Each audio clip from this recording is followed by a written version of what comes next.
It's Local Edition. Brad Pomerance here. We are joined by Ray Pearson. He is a trustee with the Carlsbad Unified School District. Of course, we're in San Diego County today. And I want to speak with you about trends in education. I feel as if that during the 80s, 90s, even the last decade, there was such a tremendous laser-like focus on getting kids to college. No matter what, they got to go to college. And that's laudable, but some kids aren't college bound. And now we're starting to look at kids a little differently and trying to figure out what's the best path. Talk me through what you're seeing. So if you look at some of the data just nationally, and you look at some of the debt loads that students coming out of college are having, the question got begged on a national basis, not just here in California, was, are kids employable? And are they employable in jobs that are going to be able to pay off their debt? And so what happened was in Washington, many of the U.S. Chamber of Commerce, the governors, they all said, you know, you've got really smart kids coming out of college, but they're not critical thinkers. Right. They don't have some of the necessary skill sets they need to have for the careers of the future.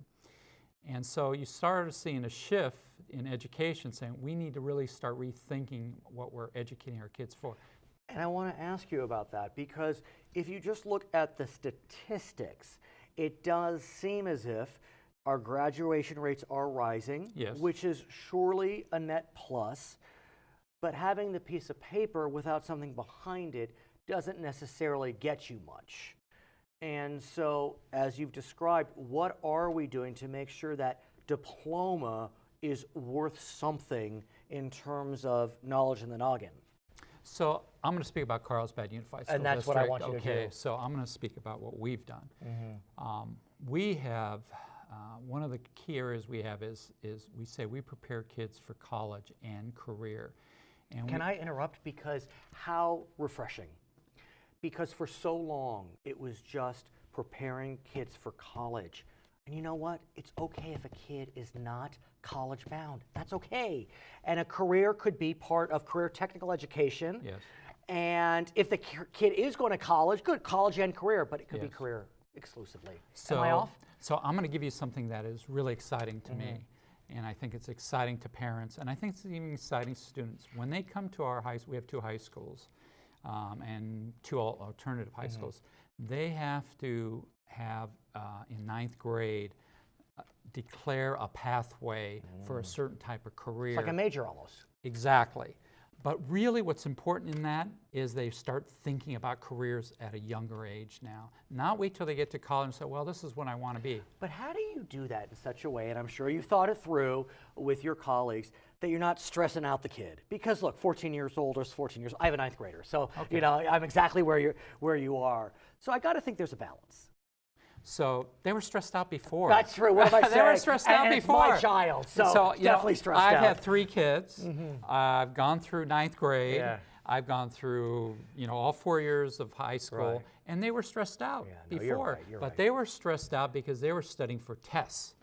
They were studying for tests, and they were trying to memorize, and they wanted to score because they were. That was what was important, was the test.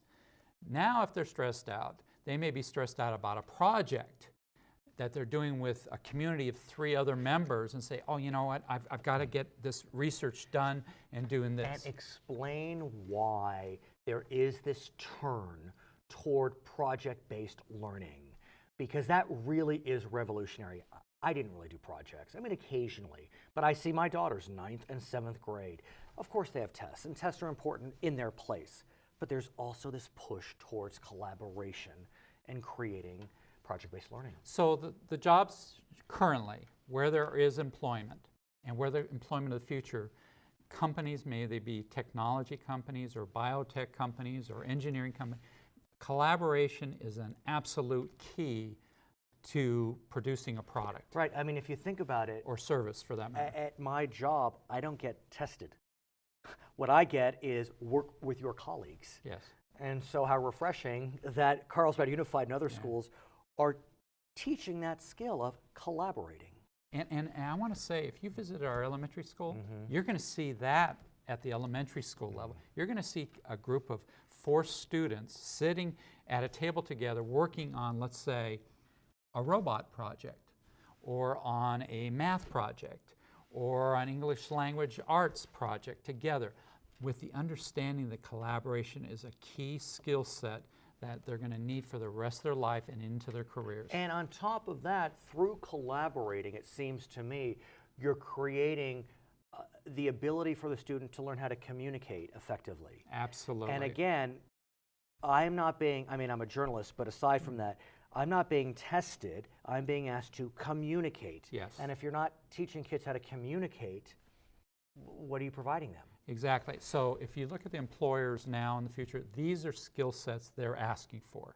So we are delivering those skill sets. So the connection between the economy and academia are connected now. They're not disconnected. And we think we play a very critical role, not wait till they go to college or community college, but K through 12.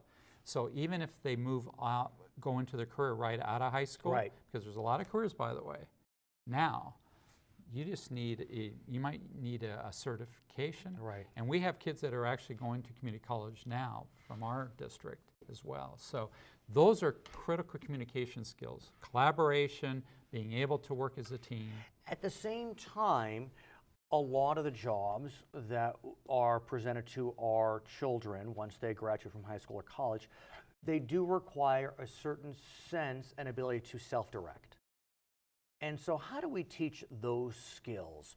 We got the collaboration going, Yes. but what about creating the kind of self-directed individual? Because arguably taking the test, that's a more self-directed task. Yes. Help me. So, I don't know, you have a son? I have 2 daughters. 2 daughters. So have they been given a laptop to take home with them?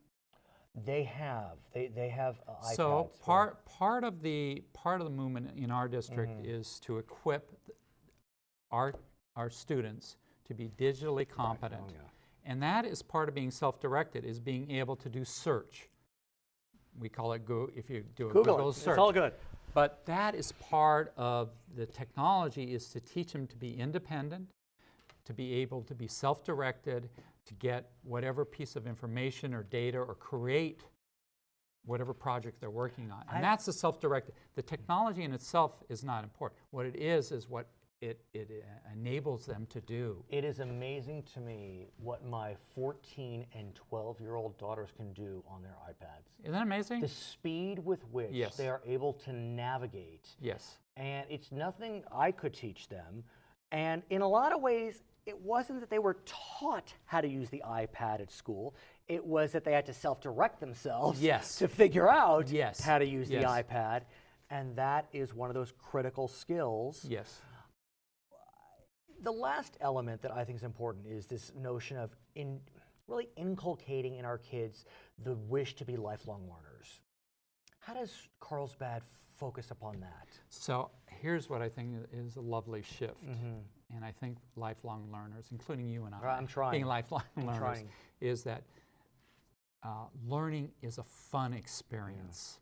It's something that you want to continue to do the rest of your life. Well, I'm a nerd, but you know, how do we? But how do our students do this? Yeah. So if you go into our classrooms, you won't always see the old model, the teacher in the front of the classroom lecturing down. You're going to see more facilitation. You're going to see students going, I'm really enjoying the education process. Will you come back? Come back to our show? Love to. He is Ray Pearson with Carlsbad Unified. I'm Brad Pomerance. It's Local Edition.